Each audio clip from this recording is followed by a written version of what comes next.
Vous êtes-vous déjà demandé ce qui arrive quand l'orgueil rencontre les conséquences? Quand un homme poussant un balai est ignoré, considéré comme rien, méprisé par tous ceux qui ne voient que l'uniforme et non le guerrier qu'il est.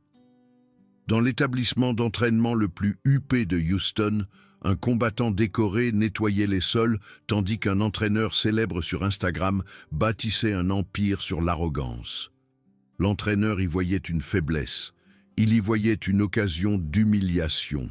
Ce qu'il ne voyait pas, c'était la tempête qu'il s'apprêtait à déchaîner. Un seul coup de poing briserait plus qu'une mâchoire. Il révélerait la pourriture sous la surface et déclencherait un mouvement qui toucherait des millions de personnes. Voici l'histoire de la façon dont la personne la plus dangereuse dans n'importe quelle pièce est souvent celle que tout le monde sous-estime. Guillaume Dubois déplaçait son balai sur les sols polis de l'Académie Frappe Élite, juste après le coucher du soleil.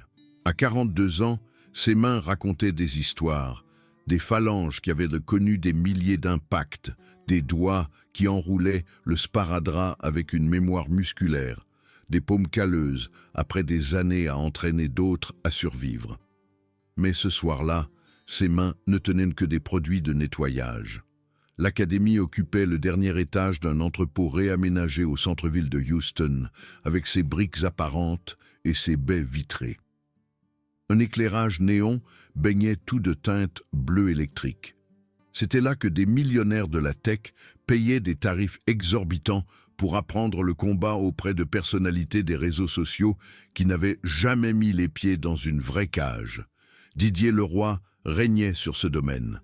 Âgé de 35 ans, bâti comme une statue sculptée dans le marbre, il avait accumulé 200 000 abonnés sur Instagram en postant des montages de ses meilleurs moments où il dominait des clients payants.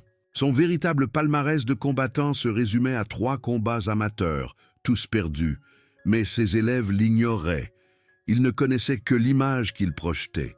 L'alpha, le roi guerrier, l'homme qui leur apprendrait à puiser dans leur puissance primale pour 300 $ de l'heure.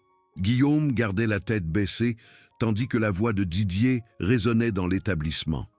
Le jeune homme démontrait un coup de pied retourné devant un groupe d'admirateurs.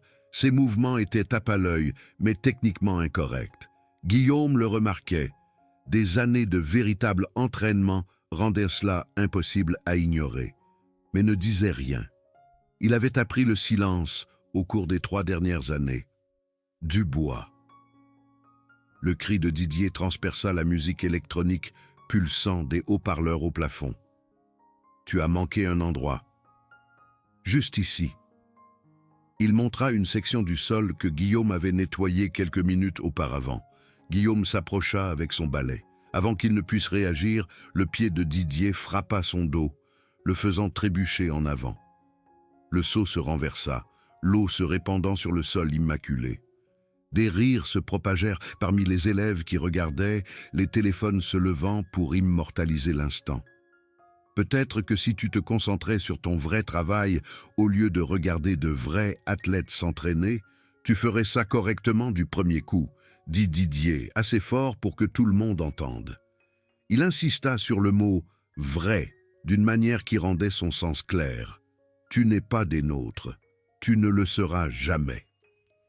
Guillaume se releva lentement. Le visage de sa fille lui traversa l'esprit. Maya, 17 ans, assise à leur petite table de cuisine sous un éclairage tamisé, travaillant sur ses devoirs de calcul. Elle croyait que son père n'était qu'un agent d'entretien, rien de plus. Cette croyance mettait de la nourriture sur leur table et un toit au-dessus de leur tête. Alors Guillaume ravala la brûlure dans sa gorge, ramassa son balai et continua de nettoyer. Rebecca Dubois observait derrière le comptoir de la réception. En tant que responsable des opérations de l'Académie, elle était témoin du comportement de Didier depuis des mois. Le tiroir de son bureau contenait des documents, des rapports d'incidents qu'elle avait déposés auprès de la direction et qui, mystérieusement, ne menaient à rien. Didier possédait 30% de Frappe Élite. Cette participation le rendait intouchable.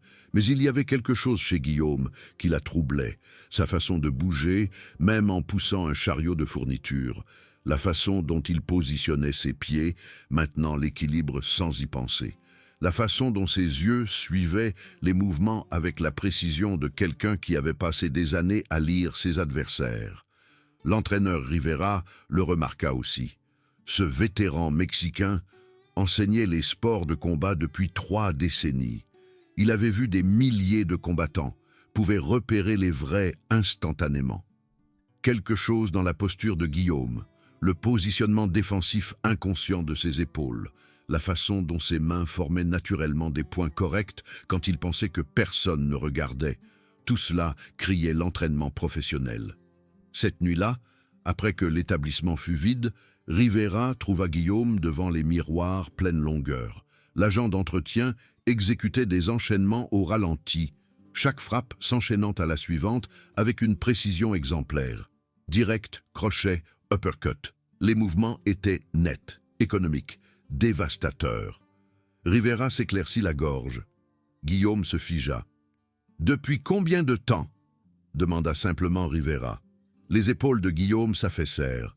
Golden Gloves. 4 championnats régionaux entre 2003 et 2007. Puis le service militaire. 8 ans en tant qu'instructeur de combat au corps à corps. 7 autres années d'entraînement après cela. Rivera laissa échapper un léger sifflement. « Pourquoi es-tu ici? À pousser un balai ?» La réponse vint doucement. « Ma femme, un cancer. Chaque centime que j'avais est passé dans le traitement. Quand elle est décédée, je n'avais plus rien sauf Maya. 17 ans, brillante, elle mérite tout. Ce travail paie $12 de l'heure. Ça la maintient à l'école, ça la nourrit. C'est tout ce qui compte. Elle sait? Non, et elle ne doit pas savoir. Si elle savait ce que j'ai abandonné, elle s'en voudrait.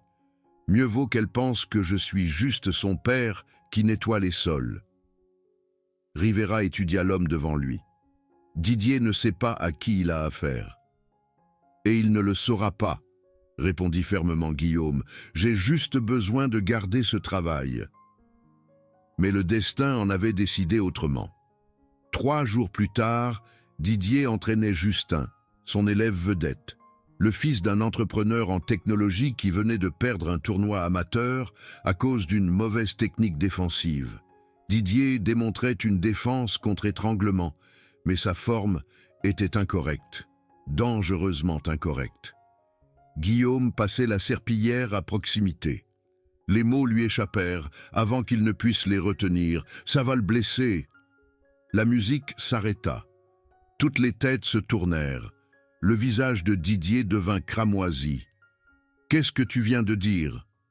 Guillaume tente de faire machine arrière. « Rien. Désolé, je... » « Non, s'il te plaît, partage ton expertise. Puisqu'apparemment, un agent d'entretien en sait plus sur le combat qu'un entraîneur professionnel. » La moquerie dans la voix de Didier provoqua des rires nerveux parmi les élèves. La mâchoire de Guillaume se serra. Il pensa à Maya, aux factures à payer la semaine prochaine, à tout ce qu'il avait déjà sacrifié. « J'ai dit ce que j'ai dit. Cette technique est mauvaise. Continuez à l'enseigner ainsi et quelqu'un va être gravement blessé. » Les yeux de Didier brillèrent d'une excitation malveillante. Il attendait cela, que Guillaume sorte des rangs, qu'il lui donne une justification pour ce qui allait suivre. « D'accord. Monsieur veut faire ses preuves. » Didier fit un geste vers la cage octogonale dominant le centre de l'établissement. « Voyons ce que tu as dans le ventre, à moins que tu ne fasses que parler. » Guillaume secoua la tête.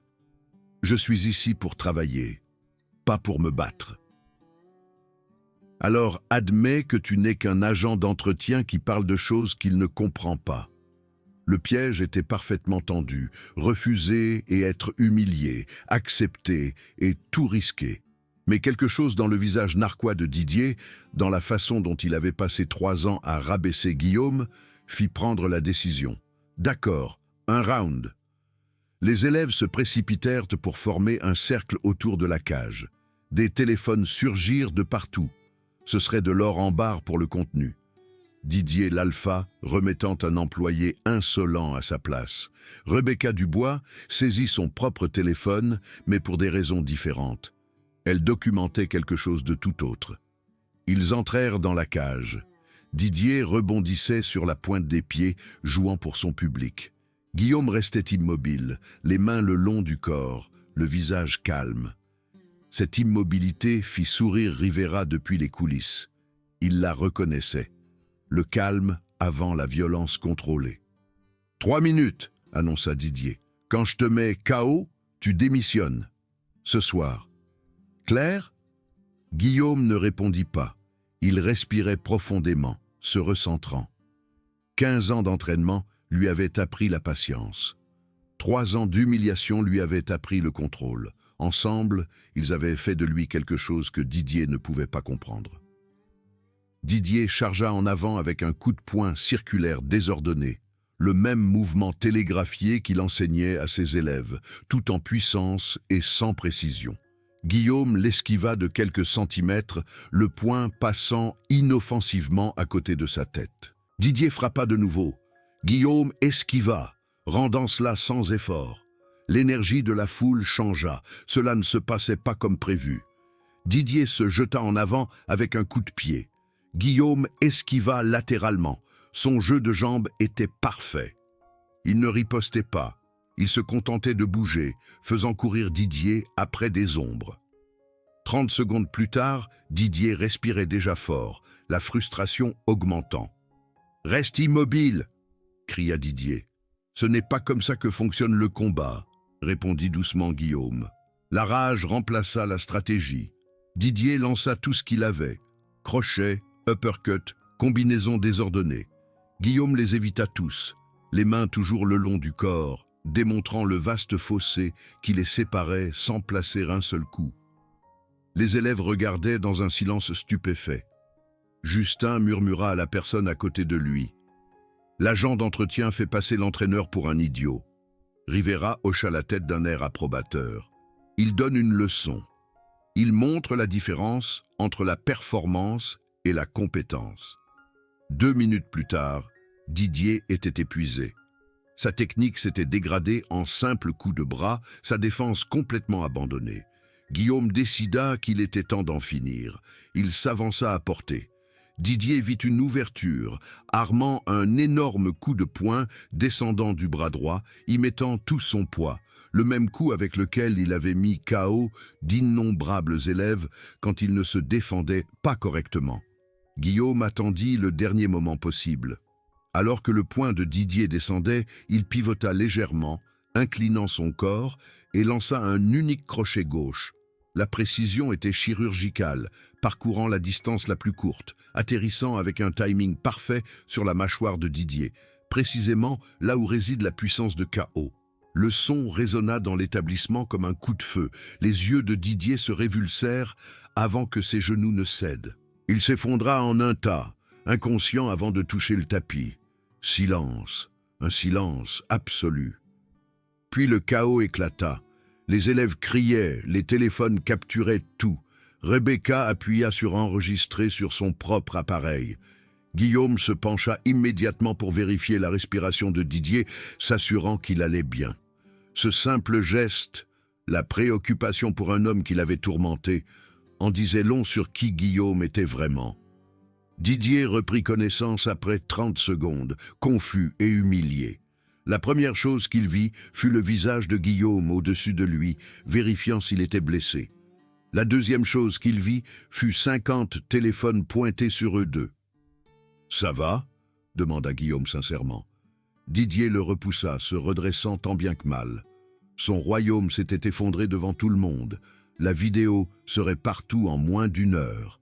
Sa réputation, sa marque, toute son identité, brisée par un seul coup de poing d'un agent d'entretien. « Ce n'est pas fini », siffla Didier. « Loin de là. » Il avait raison. Le combat ne faisait que commencer. Au matin, la vidéo avait explosé sur Internet. L'agent d'entretien détruit l'entraîneur arrogant d'un seul coup de poing avait atteint un demi-million de vues en quelques heures. Les sections de commentaires étaient inondées de réactions. « Technique parfaite », écrivaient d'anciens combattants. Voilà à quoi ressemble la vraie compétence, contrôlée, précise, sans mouvement inutile. Le hashtag Justice pour Guillaume devint une tendance nationale. Maya le vit pendant la pause déjeuner à l'école. Elle regarda la vidéo une fois, deux fois, une douzaine de fois. Son père, l'homme qu'elle pensait nettoyer simplement les sols pour la soutenir.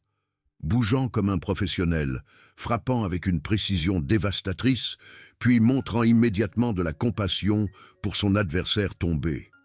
Elle se précipita à la maison après les cours. « Papa, quoi? Comment? Pourquoi tu ne me l'as jamais dit ?» Guillaume s'assit lourdement sur leur canapé usé. Pour la première fois en 3 ans, il lui raconta tout. Les championnats, le service militaire, la maladie de sa mère et les choix impossibles qui s'ensuivirent, le sacrifice de l'orgueil pour la survie. « Je ne voulais pas que tu portes le poids de ce que j'ai abandonné, » termina-t-il doucement. « Tu méritais juste d'être une enfant, de te concentrer sur ton avenir. » Les yeux de Maya se remplirent de larmes. « Papa, tu es incroyable. Tu ne le vois pas ?» Mais le moment de connexion fut brisé par des coups frappés à leur porte. 2 policiers se tenaient dans le couloir, mandat en main. « Guillaume Dubois, vous êtes en état d'arrestation pour agression aggravée sur le lieu de travail. » Didier avait riposté, la machine judiciaire se mit rapidement en marche. Didier engagea Richard Kellerman, un avocat célèbre pour inverser les récits. Dans l'après-midi, Didier donnait des interviews en larmes depuis un lit d'hôpital, Minerve en place, le visage tuméfié. « Je voulais juste l'aider », déclara Didier à des journalistes compatissants. « Je pensais qu'un léger sparring pourrait lui redonner confiance. Au lieu de cela, il m'a attaqué. J'ai craint pour ma vie. » Le bandeau défilant sur les chaînes d'information affichait « Entraîneur brutalisé par un employé au passé violent caché ». Guillaume était assis dans une cellule de garde à vue, risquant 5 ans de prison. Son avocate commise d'office, Jennifer Walsh, fut directe quant à ses chances. Il vous dépeigne comme une arme entraînée qui a trompé tout le monde. L'accusation soutient que vous avez délibérément caché votre passé pour finalement attaquer quelqu'un. Cela ne s'annonce pas bien. Dehors, Rebecca Dubois était assise à son bureau, fixant le dossier dans son tiroir. 3 ans d'incidents documentés. Didier appelant Guillaume le gamin à plusieurs reprises, la connotation raciale étant indubitable. Didier le forçant à faire des heures supplémentaires non rémunérées. La campagne délibérée d'humiliation de Didier. Elle avait déposé des rapports. La direction les avait enterrés. Si elle se manifestait maintenant, elle perdrait son emploi. La direction de Frappe Élite riposterait. Mais si elle restait silencieuse, un homme innocent irait en prison pour avoir défendu sa dignité. Elle sortit le dossier. L'entraîneur Rivera était confronté à un choix similaire. Il avait secrètement enregistré Didier au cours des dernières semaines, se vantant de son plan pour provoquer Guillaume, utilisant un langage dégradant, discutant des moyens de forcer l'agent d'entretien à démissionner ou à exploser. Les enregistrements étaient accablants. Ils signifiaient aussi la fin de sa propre carrière à Frappe Élite.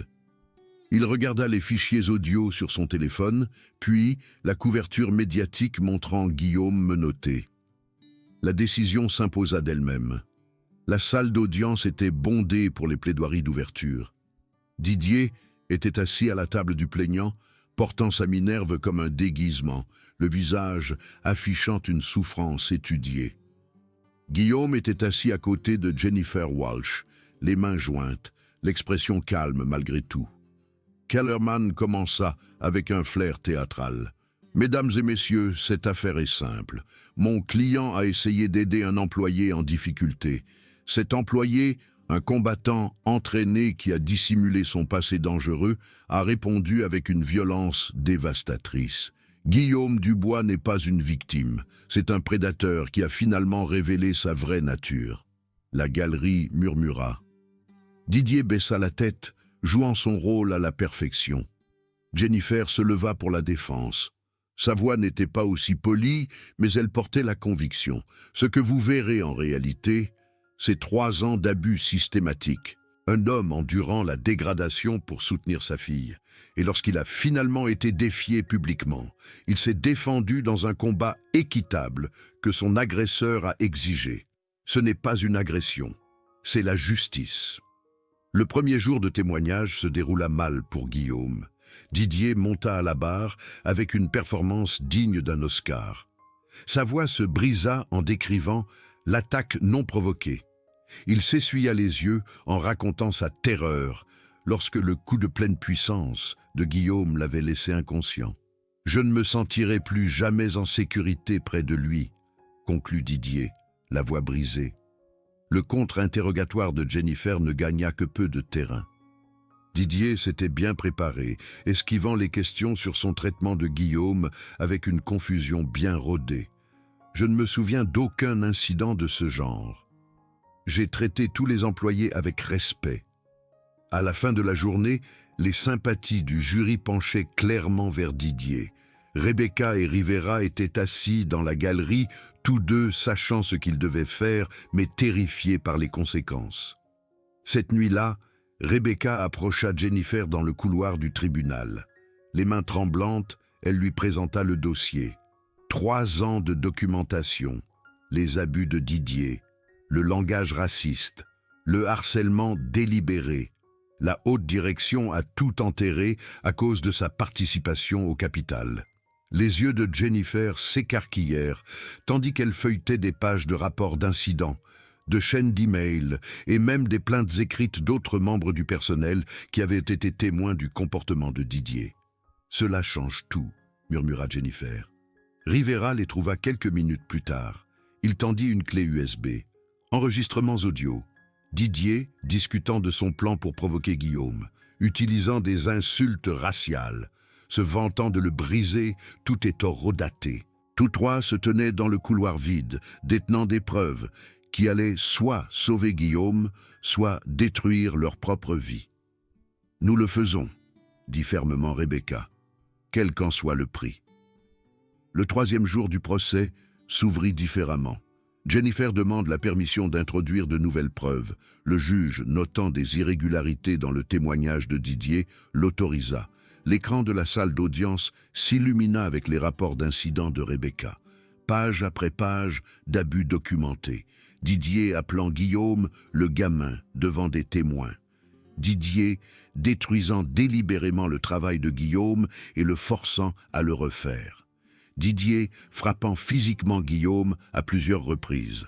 La galerie éclata en murmures. Le visage de Didier se vida de ses couleurs.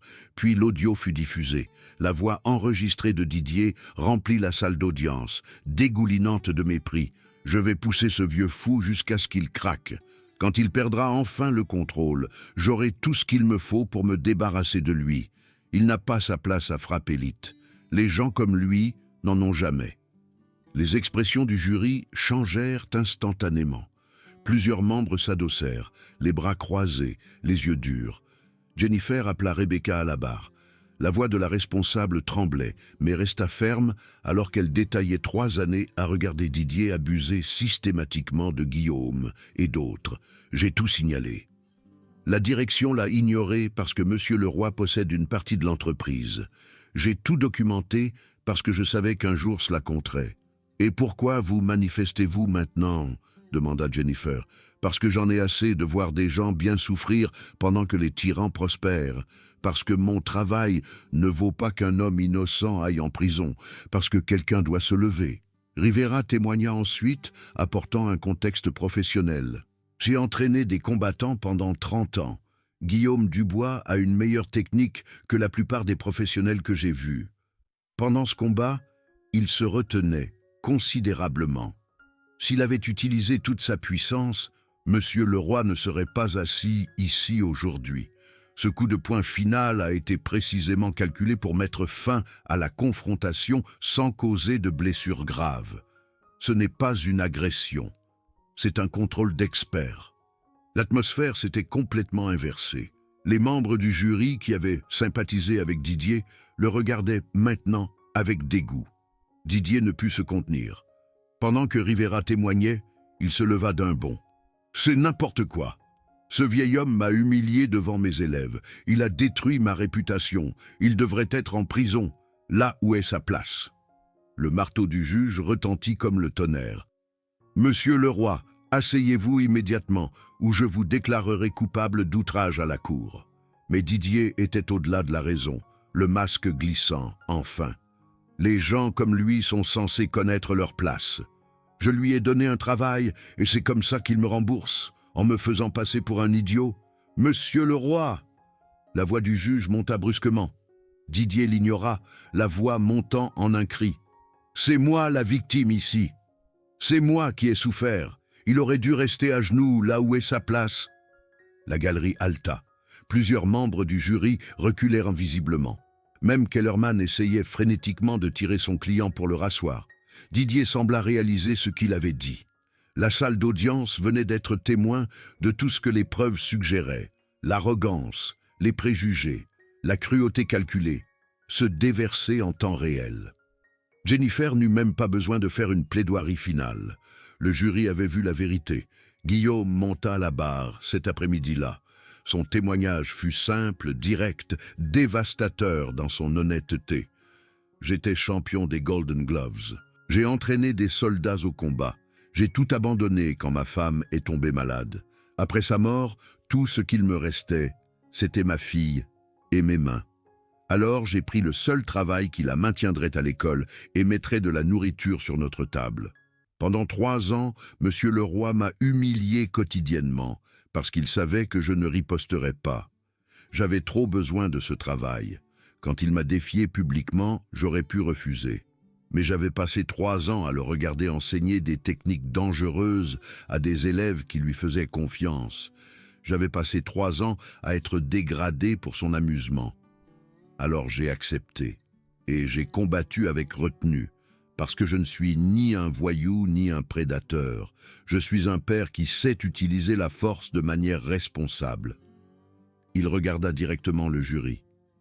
Ce coup de poing m'a demandé tout ce que j'avais, non pas en puissance, mais en contrôle. J'aurais pu le blesser gravement, j'ai choisi de ne pas le faire. Si cela me rend coupable, alors j'accepterai les conséquences. Mais je ne m'excuserai pas de m'être enfin levé. Le silence qui suivit fut profond. Les délibérations du jury durèrent 2 heures. Quand ils revinrent, le verdict fut unanime. Non coupable de toutes les accusations. La salle d'audience explosa en applaudissements. Maya sanglota ouvertement, jetant ses bras autour de son père. Rebecca et Rivera s'étreignirent, les larmes coulant. Même le juge semblait satisfait. De plus, continua le juge, la Cour déclare M. Didier Leroy coupable de harcèlement au travail, d'agression et de parjure. Il est condamné à verser à M. Dubois 75 000 $ de dommages et intérêts et est définitivement interdit d'exploiter tout établissement d'entraînement dans cet état. Didier resta figé, regardant son monde s'effondrer. Son avocat était déjà en train de rassembler des papiers, abandonnant le navire. Dehors, les manifestants qui avaient suivi l'affaire éclatèrent en célébration. Guillaume se leva lentement, regardant autour de lui les personnes qui avaient tout risqué pour le soutenir. « Merci », dit-il simplement. Le déchaînement médiatique qui suivit fut sans précédent. Le hashtag « Notre justice pour Guillaume » devint un mouvement national. L'empire médiatique de Didier s'effondra du jour au lendemain, perdant parrainage, abonnés et toute crédibilité restante. En quelques semaines, la commission athlétique d'État révoqua définitivement sa licence d'entraîneur. Pour Guillaume, quelque chose d'inattendu se produisit. La vidéo de son témoignage devint virale, partagée des millions de fois. Les gens ne regardaient pas seulement une victoire juridique, ils voyaient une leçon magistrale de dignité, de retenue, et la différence entre la force et la violence. Les offres affluèrent. Des salles de sport le voulaient comme entraîneur principal au triple de son salaire d'agent d'entretien. Les médias voulaient des interviews. Mais Guillaume déclina tout. « Je ne veux pas la célébrité », dit-il aux journalistes. « Je veux construire quelque chose qui compte. » 9 mois plus tard, l'Académie de combat Seconde Chance ouvrit ses portes dans un entrepôt rénové dans l'East End de Houston. L'enseigne au-dessus de la porte affichait la philosophie de Guillaume. Nous nous entraînons non pas pour nous battre, mais pour ne jamais en avoir besoin. La force sans respect n'est que violence. L'établissement de 743 mètres carrés accueillait tout le monde. Des mères célibataires apprenant l'autodéfense, des adolescents développant leur confiance, d'anciens membres de gangs trouvant un but, des personnes âgées restant actives. La seule règle était absolue, respecter tout le monde ou partir. Maya, maintenant à l'université, gérait les réseaux sociaux de l'académie, la transformant en une plateforme promouvant des initiatives contre le harcèlement. L'entraîneur Rivera s'entraînait aux côtés de Guillaume, enseignant à la nouvelle génération la technique et l'éthique appropriée. Rebecca quitta Frappélite pour devenir directrice des opérations de l'académie. La meilleure décision que j'ai jamais prise, dit-elle, observant des élèves de tous âges et de tous horizons s'entraîner ensemble. Le modèle de l'académie se répandit. En un an, 43 établissements à travers le pays adoptèrent la politique de tolérance zéro de Guillaume contre le harcèlement. Des écoles mirent en œuvre son programme anti-harcèlement. Les rapports d'incidents violents dans les districts participants chutèrent de 65%. Guillaume fut invité à prendre la parole à la Conférence nationale des arts martiaux. Devant des milliers d'entraîneurs et de combattants, il délivra un message qui résonna bien au-delà des sports de combat. Un vrai combattant ne se mesure pas au chaos ou aux victoires. Un vrai combattant sait quand s'arrêter, quand faire preuve de miséricorde, quand utiliser la force pour protéger, plutôt que pour dominer. La leçon la plus importante que je puisse enseigner n'est pas comment donner un coup de poing, c'est de savoir que vous n'avez pas à le faire. C'est ça, la vraie puissance. L'ovation debout dura 5 minutes. Didier Leroy, quant à lui, tomba dans l'oubli. Sa tentative de reconstruire sa réputation au Nevada échoua lorsque les habitants le reconnurent. Ses comptes de réseaux sociaux, qui comptaient autrefois des centaines de milliers d'abonnés, restaient désormais inactifs. Le commentaire qui le hantait le plus, apparaissant encore et encore partout où il essayait de refaire surface, « N'est-ce pas le gars qui s'est fait mettre KO par un agent d'entretien ?» Il avait voulu être rappelé comme un alpha, un roi guerrier. Au lieu de cela, il devint un conte moralisateur sur l'orgueil et les conséquences. 2 ans après le verdict, Netflix sortit Seconde Chance, l'histoire de Guillaume Dubois, un documentaire retraçant son parcours d'agent d'entretien à leader d'un mouvement. Il devint l'une des sorties les plus regardées de la plateforme, inspirant d'innombrables personnes confrontées à leurs propres difficultés. Le soir de la première du documentaire, Guillaume était assis avec Maya dans leur appartement toujours modeste, regardant leur histoire se dérouler à l'écran. Sa fille s'appuya contre son épaule. « Tu es fier de ce que nous avons bâti ?» demanda-t-elle. Guillaume pensa à l'académie, aux élèves dont les vies avaient changé, au mouvement se répandant à travers le pays. Il pensa à l'homme qu'il avait été, brisé, humilié, invisible, et à l'homme qu'il était devenu. « Je suis fier que nous ayons survécu, » dit-il doucement. « Tout le reste n'est que gratitude. » À l'Académie Seconde Chance le lendemain matin, 200 élèves s'alignèrent sur les tapis pour la cérémonie d'ouverture. Guillaume se tenait devant eux, non plus l'homme poussant un balai, mais toujours la même personne qui avait enduré 3 ans de dégradation par amour pour sa fille. « Aujourd'hui, nous nous entraînons, » leur dit-il, « non pas pour blesser qui que ce soit, non pas pour prouver que nous sommes durs. Nous nous entraînons afin de pouvoir choisir la paix depuis une position de force. Nous nous entraînons afin de comprendre que la vraie puissance est la retenue.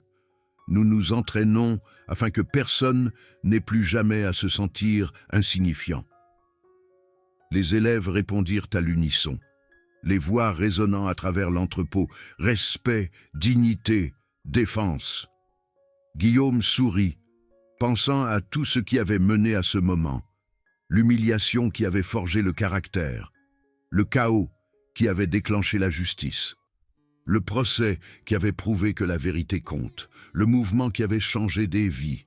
Il avait été ignoré, méprisé, dégradé. Ils avaient oublié à quel point il pouvait être dangereux, non pas à cause de ses points, mais à cause de son intégrité inébranlable. Et au final, cela fit toute la différence.